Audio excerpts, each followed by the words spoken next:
Hi friends, അസ്സലാമു അലൈക്കും. നമുക്ക് എളുപ്പത്തിലൊരു കൊച്ചിക്കോയ ഉണ്ടാക്കിയാലോ? നമ്മൾ അവിലൊക്കെ വറുത്ത് വെച്ചിട്ടുണ്ട് കേട്ടോ കൊച്ചിക്കോയ ഉണ്ടാക്കാൻ. പിന്നെ ഇതാ കൊച്ചിക്കോയക്കുന്ന തേങ്ങ ചിരവി തേങ്ങാപ്പാൽ എടുക്കുകയാണ്.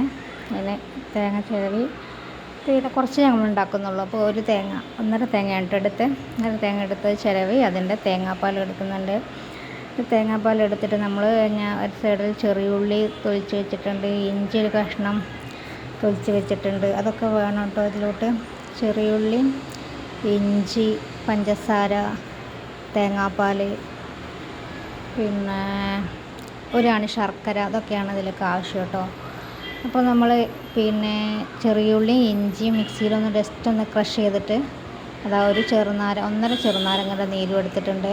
അതാ ശർക്കര ഒരാണി എടുത്തിട്ടുണ്ട്.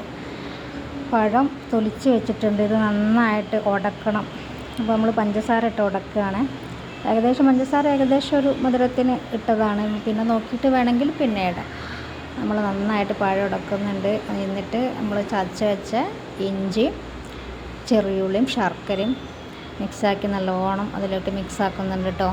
ആദ്യമൊക്കെ ചെറിയുള്ളി ഞങ്ങൾ ചെറുതായിട്ട് അരിയലായിരുന്നു, പക്ഷേ ഇങ്ങനെ ആക്കുമ്പോഴാണ് ഒന്നും കൂടി അതിൻ്റെ ടേസ്റ്റ് കിട്ടുന്നത്. അപ്പോൾ നമ്മൾ മിക്സിയിലാക്കാൻ തുടങ്ങി. ഇത് നമ്മൾ ചെറുനാരങ്ങൻ്റെ നീരും കൂടി ആക്കി കൊടുത്തു. ഇനി ഒരു പിഞ്ച് ഉപ്പ് ഇടണം, മധുരം ബാലൻസ് ചെയ്യാൻ വേണ്ടിയിട്ട്. അപ്പം നമ്മളൊരു പിഞ്ച് ഉപ്പ് ഇട്ട് കൊടുത്തിട്ടുണ്ട്. എന്നിട്ട് നമ്മളിത് നല്ലതായിട്ട് മിക്സ് ചെയ്തിട്ട് തേങ്ങയുടെ ഒന്നാം പാലാണ് കേട്ടോ ആദ്യം ചേർത്തത്. ഒന്നാം പാൽ ചേർത്തിട്ട് എത്രത്തോളം ലൂസ് വേണം അതിനനുസരിച്ച് നമ്മൾ രണ്ടാം പാൽ ചേർത്ത് കൊടുക്കാം. നമ്മൾക്ക് എത്ര ലൂസ് വേണം തോന്നുന്നു അത്ര തേങ്ങാപ്പാൽ ചേർക്കാം കേട്ടോ. ചിലവർ തേങ്ങാപ്പാലും മറ്റേ പാലും മിക്സ് ആക്കാറുണ്ട്. നമ്മൾ തേങ്ങാപ്പാൽ തന്നെയാണ് ചേർത്ത് കൊടുക്കാറ്. എല്ലാം ചേർത്ത് നല്ലോണം മിക്സ് ചെയ്തു. അതാ കുറച്ചായിട്ട് രണ്ടാം പാൽ ചേർത്ത് കൊടുക്കണം കേട്ടോ. രണ്ടാം പാൽ നന്നായിട്ട് ചേർത്ത് കൊടുത്ത് നന്നായിട്ട് നമ്മൾ ഇളക്കി കൊടുക്കണം. തീരെ ഇതില്ലാണ്ട് പഴമൊക്കെ നന്നായിട്ട് ഉടഞ്ഞിട്ട് വേണം ഇതാക്കി കൊടുക്കാൻ. ആണുങ്ങൾ ആരെങ്കിലും ഉണ്ടെങ്കിൽ അവർ ഉടക്കുന്നതായിരിക്കും ഒന്നുകൂടി നല്ലത്. അപ്പോൾ ഇതാ നമ്മുടെ കൊച്ചിക്കോയ ഇവിടെ റെഡിയായി. മധുരവും എല്ലാം കറക്റ്റാണ്. നല്ല ടേസ്റ്റ് ഉണ്ടായിരുന്നു.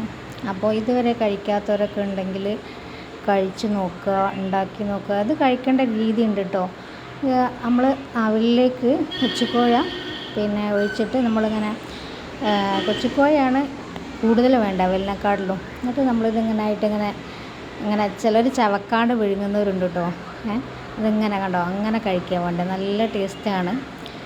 അപ്പോൾ ഉണ്ടാക്കാത്തവർ ഒരു പ്രാവശ്യമെങ്കിലും ഉണ്ടാക്കി നോക്കുക. പഴം നന്നായിട്ട് പഴുത്തതാണെങ്കിൽ പെട്ടെന്നാവും, ഒന്നുകൂടി ടേസ്റ്റും ഉണ്ടാവും.